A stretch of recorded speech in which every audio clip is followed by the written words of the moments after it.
welcome to another session of Just Me podcast. Today we are joined by the wonderful Ewen Huffman. Ewen, please do tell us who you are and what you do. Hello, everybody. I am the lead chaplain to a place called Hinkley Point C, which is a nuclear new build on the North Somerset coast. And I lead a small team of volunteer chaplains, but I have pastoral and spiritual care for over 10,000 people, most of whom are construction workers. There are other kinds of engineers here as well. Very busy place. Prior to that, I was a Baptist pastor for 30 years. So actually now I'm a Baptist pastor seconded to the Church of England, paid for by Hinkley Point C. And prior to that, I was an electronics research engineer. So I designed audio systems and telephones. And in my spare time, I was a DJ with Temptation Discotheque, which is lovely. When you go from that to being a pastor. So that's a quick look at my past. Interesting enough, so I am an engineer. So I fit this environment. I don't think everybody would. It's all about right person, right place. But because I'm an engineer, I get these people here and feel equipped to love and care for them, really. Predominantly, but not exclusively, people who are going through tough times for real reasons. Brilliant. So there you go. Hope that kind of made sense. Absolutely. But how did you get from being an engineer and doing your disco, your DJing, to becoming a pastor? How does that? Yeah. So I was the kind of guy at school with I didn't have glasses, but I would have had horn-rimmed glasses and a soldering iron in my hand. Brilliant. And I just loved electronics and anything to do with music. So by the time I was kind of 16, it was logical to put those two together. And we created Temptation Discotheque in Bishop Stortford. And I got a job at a place called STL Harlow, which were designing integrated circuits. And now the thing is, when I was 15, 16, 17, I wasn't a Christian. I became a Christian at university just before my 20th birthday. And then when I was 22, I started full-time in the labs. STL sponsored me to go to university. Gosh, those were good days. Wow. you had a grant and you had sponsorship as well. So there I am. I'm a Christian in the labs making things. Everyone takes the pee out of you because you're a Christian. It's just par for the course, right? You expect it. But when the chips are down, it's you and do you want to chat? Can we chat over lunchtime? It wasn't happening all the time, but it was happening regularly. Can you pray for this or that? And I remember thinking, well, actually, I'm paid to work, but I enjoy doing this. And I remember thinking, maybe I should do this more. And that's really how my call started. I thought that I'd end up spending my time predominantly helping people who didn't have any faith through life and into faith. And then I become a Baptist pastor. I go to theological college. I become a Baptist pastor. My first church was Bushy Baptist Church near Watford. And eventually what you end up doing is lots of things other than what you were called to. I'm not complaining. I had 4 good churches. They were lovely. They were wonderful days and busy days. I know people think pastors don't do anything, but that's not true. If you've got a live church, congregation of 300 or something, doing 80-hour weeks. Certainly I was in the early days before I learned how to not have a nervous breakdown over it all. You end up doing you're running an organization, you're running a machine, and other people end up doing what you want. So you have a team that you employ. And I wasn't spending much time with people who weren't Christians. So how I ended up here after 4 churches, I was determined. I walked something called the Camino de Santiago. In fact, I'm about to do it again. I'm doing it in March. You can stalk my walk if you want. 500 miles, trying to raise 50K for one of our mental health charities here. And I walked it with a good buddy, praying about what I should do next. And I come back and I say to my church, I'm not leaving you, but there's life in the old dog yet. I've probably got one more thing in me, and I'm not your future. This lad is, and I pointed to Matt, who's my associate pastor, most gifted guy I've worked with in 30 years. Sorry if I'm offending everybody else I've worked with who's listening. But I said, he's your future, so let's do succession. Let's do succession planning. We'll take a year, we'll take 3 years, we'll take 5 years over it. And I said, the only thing that could precipitate that is if something like a chaplaincy came up at Hinkley Point C. I actually said it. 4 days later, I got the job. Matt storms into my office and said, "What have you done? What have you done? I told you they'd want you." And I said, "I didn't think they would." So we had 3 months in which to do transition, and the church is blossoming under his leadership. Lovely. God's lives here, and of course, the immediate thing that met both of us, you won't know this was 2020 when I started, was COVID. So, people were nervous about having a chaplain. I'm the first salaried chaplain to the construction industry. And pardon my language here, but there was someone saying, "What? We're going to have an effing religious bloke on site. What do we want one of those for?" And then I'd been here for a few weeks and COVID hit, and it was like, thumbs up, he's our effing religious bloke. And so, I did ceremonies for people. It was like, typical thing would be, "Here, chaplain, I'm not religious, but Gran has died and it's locked down and I can't get to the funeral. Can you do something religious with me?" So I do a little ceremony for them to help them say farewell. I tailor it according to their needs. I bring faith into it as much as is asked for or is relevant, and so on. But often it is really relevant. I'm telling you, people are still spiritual beings. Mm-hmm. So, a fair amount of what I do is not only pastoral care, but is spiritual care. So what have you learned along the way in your wonderful years on this wonderful planet? That my strength is found in Jesus. Sorry, that probably sounds trite to most people who are listening, but that is where my strength and my identity comes from. That's where, that's what helps me do what I do. What else have I learned in my life along the way? If I could say, what do I say to my young self? I'd say, "Ewan, don't worry about things so much." I mean, obviously, worrying obviously works, because none of the things I ever worry about happen. That's an interesting phenomenon, isn't it? That for some people, that precipitates further worry because they have this unconscious understanding that actually I worried it didn't happen, so there was value in the worrying. Friendships are everything. Marriage is everything. The family is the foundation for the whole of society. Those are the kind of things that I've learned. And actually, my life has got more simple, Sid. When I was 20, I knew everything, I had an answer for everything. Now I know nothing. So it's about loving one another.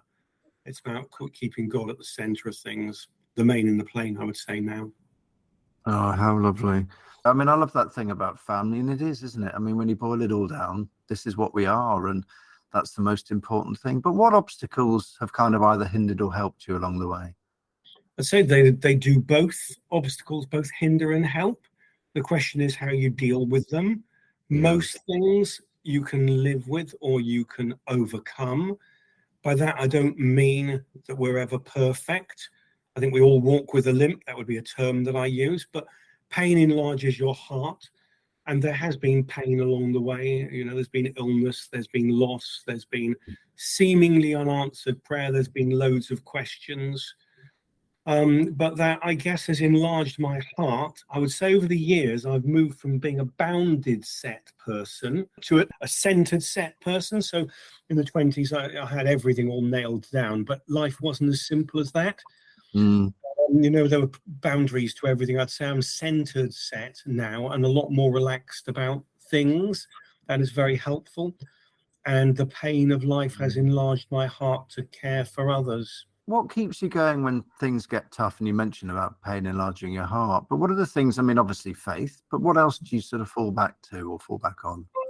It's the simple, basic things that give the largest rate of return with regard to mental well-being. So that's regular sleep, regular exercise, and friendships and things like that. So I run, I walk, I weight lift, really for my own well-being, not rather than to be a chunk or anything like that. I listen to music a lot. Music sets my mood. So those are the things that I do to keep going when it gets tough. And I pray, and I have very accountable relationships. So I walked the Camino first time with a friend called Paul. We are really accountable to each other. So not only is he a soulmate, but we communicate in the same way. Mm-hmm. So I'm walking with Mickey on the 23rd of March, who is another soulmate, but doesn't quite communicate via WhatsApp in the same way that Paul does. So Paul and I are regularly sending audio WhatsApp messages to each other. What can I pray for? What are you facing today? What are the issues? How are you doing? That is rare, isn't it? We talk about it, and we talk about mentoring, we talk about accountable relationships. But to have a few buddies who you can really be honest with and who you can communicate regularly with is a rarity and a privilege. So one of the things that I'm big into here is peer support, is that your Brilliant. friends will get you through. Now, people feel they've got to have the answer for everything. Well, I haven't got the answer for everything. I think I know a man who does, but I haven't got the answer. You do not have to have the answer. You can be a friend, you can listen, and that goes further than you could ever imagine. So it's friendships. I mean, I have hundreds of friends. Having been, a pastor, and I have so many friends, but then I have an inner circle within that. So lots of people can have my affection, but only a few people have my heart and have influence over me. I choose your influence very, very carefully. And my inner core of friends, particularly, Paul and Mickey, those I go skiing with each year. That's a good way of keeping your well-being going. I'm telling you, sunlight, winter sunlight, beautiful outdoors weather, the terror of the slopes. It's very, very good for you. So that's another way in which I help myself. That's lovely. And what advice would you give to your younger self? I mean, you mentioned about not to worry so much, but what other advice would you give? I would advise choose your influences very, very carefully. Yeah. Everything is not what it seems. Watch out for the influences or the things that are trying to control your heart and trying to control you. It's interesting. We rightly have a big emphasis on modern slavery nowadays, but I think my fear is we're all more enslaved than we ever were. The news is trying to control us and control our emotion, and it's all bad because fear sells. So watch who you give your heart to. This is a little quote from the Bible, right? From the Apostle Paul. Watch what you believe and how you live carefully. Watch your doctrine and your lifestyle carefully. Another bit from the Old Testament. Above all, guard your heart, for it is the wellspring of life. So everything comes from your heart. So yeah, I'd counsel myself as a youngster not to be, I was influenced. We all are when we're young, aren't we? I still am, I'm sure. Careful, choose your influences very, very carefully. Brilliant. I love that. And what legacy would you like to leave behind? Well, come the day when I leave here, I would like to leave a thriving chaplaincy. I've got 6 associate chaplains, and there is room for more if I can find the right kind of people. I would say between us all, we see about 1,000 people a year in pastoral appointments. I'd like it to be written on my epitaph on my gravestone. He loved and lived well. Oh, yeah? That's really nice. And by that, I mean, I loved people well, and I lived helping people to the best of my ability, and I loved God, and I followed Jesus. So that would be the legacy that I'd like to leave. And actually, I've got to be honest, people need that. People are searching for fulfillment. They need that kind of message that there is somebody who can help you. I mean, so many of our 12 steps programs, don't they, have us believing there is somebody bigger than us who can help us. So that's the kind of legacy that I would like to leave behind. I'm a bit of a flagstaff on a hill. Often people will say to me, here, I used to have a faith chaplain. Can I talk with you about this? I remind them of what they had in younger days before something set in and took it from them. That's really lovely. And what do you think the magic is that you have in yourself and that you bring to others in the world? Gosh, I don't think I'm in any way unique. I've been allowed to walk the Camino, and I say to the director who gave me permission, I said, if I'm not close to God, mate, I've got nothing unique to give people. There's far better counseling available than me. My USP and my strong point, my magic, if you're going to use that word, is my faith. That's where my energy comes from. The other slightly unique thing is I'm a bit of a hybrid. I'm an American who speaks with a British accent. So my dad was a Yank, and it's in my genes that I just feel comfortable talking to people. I'm not embarrassed to do so. I thrive on it, and I get energy out of it. So I guess that's the part of the genetic that I'm wired. That's really lovely. We always talk about kind of fizzy pop moments. What's your fizzy pop moment when you've done something or you've helped somebody? What is that brings that to you? One of the moments that really stands out in recent years was in 2019 when I walked the Camino, and I ended up at a place called Gran Yon. And now this won't mean much to many of our listeners. It's a tragedy to me about the division in the Christian church, really, over things that really don't matter. I mean, come on, just grow up, stop squabbling, stop being so individualistic and fit in. So it's a sadness to me, for example, that Roman Catholics and Protestants don't generally share communion together. You can, but I won't go into it. It's too complex, right? And it's been a division in Jesus' church for 500 years, and it grieves me. So I'm in northern Spain, which is particularly Roman Catholic, walking through. I end up in Granyon, and the priest who was there was just so wise. At the end of an evening, he basically had us to sing something. Do you want to sing something? And he did that so that while people are taking mass, us lot would be part of it, but wouldn't be part of it. But afterwards, he said some wonderful words. He said through a translator, the Pope and his bishops recognize that there are many, many Christians who are not part of the Roman Catholic fold. If you can understand that this represents Jesus and you would like to join us, you are welcome to afterwards. Sid, it probably may not mean much to our listeners. I wept, mate, that at the discernment of this single Roman Catholic priest who had a village of about 300 people. For me, he overcame 500 years of division. And I took mass, I took communion, if that's a Protestant term for it. And I wept that for me, 500 years of division had been removed. And it really was a fizzy pop moment. So that's the biggest thing that I draw on in the last 5 years. That kind of outlook, because that's a lovely outlook. Do you think that helps with the work that you do now? Yeah, it does. It does. So in my church leadership, I had a lot to do with bringing churches together. I mean, I preached in every kind of church that there is. And when I put my dog collar on, I look more Roman Catholic than the Roman Catholics do. Once I was preaching in a church, somebody offered me an envelope, had a bit of money in it. I said, what's this for? He said, well, you're the bishop's secretary, aren't you? And I said, well, I am today. And I said, no, I'm not, and handed it back to them. They obviously wanted me to pass something on. But there you go. I look more Roman Catholic than others do when I've got my dog collar on. But I love bringing Christians together. I love bringing people of all faiths and none together. We have loads of Christians here. We've got hundreds of Christians who are from Romania, and they're kind of like where we were at 40 or 50 years ago. And you can disagree over jots and tittles, little teeny things that we did in Britain 40 years ago. We've grown up a bit since then. I just love bringing Orthodox, Catholic, Anglican, Baptist together. I guess I'm the Anglo-Baptist-Costal, if you're wanting a label for me. Yeah, but bringing people together is a big thing for me. It really matters. Yeah. And in terms of, if you were to use one word to describe yourself, what would that be?